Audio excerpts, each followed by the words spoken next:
Gana. Bali, kumukuha ang aking balatong. So, ayan, kung mapapansin nyo, marami po siyang sili dahil mahilig po ako sa sili.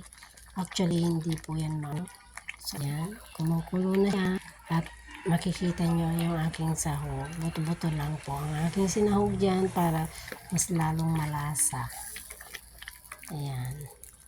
So, luto na po yan. Lalagyan na lang natin ng pampalasa para mas lalong sumarap. Ang last ko pong ilalagay dyan ay yung Ajinomoto.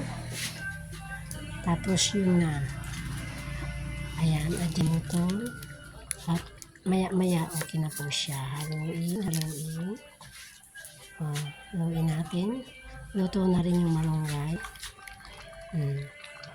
Ang sarap po niyan, guys. Ayan po ang aking luto.